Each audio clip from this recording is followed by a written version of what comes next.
El Baxi Manresa va perdre per 76-86 al Congost davant el Bilbao Bàsquet en una nova derrota de l'equip malgrat haver fet una passa endavant en el seu joc.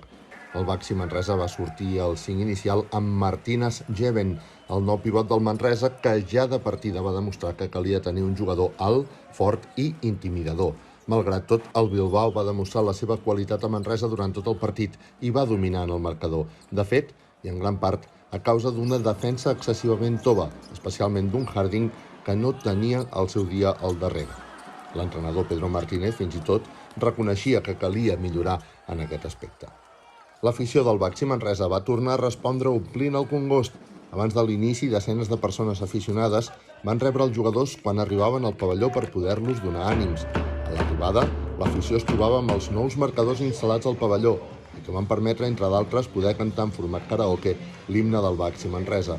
Van ser moments emotius que es van repetir a la mitja part amb la llançada de peluixos típica abans de Nadal i que sempre té resposta al Congost.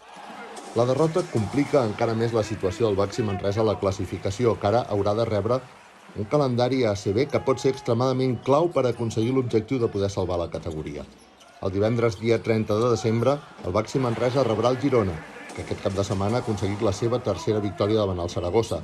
Serà un partit clau tant per al Manresa com per al Girona, el del proper dia 30 de desembre.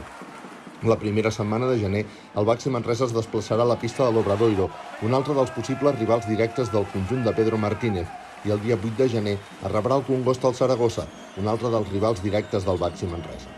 El Manresa encara queda per debutar l'alè pivot d'Ivan Robinson, que encara està en procés d'aclimatació.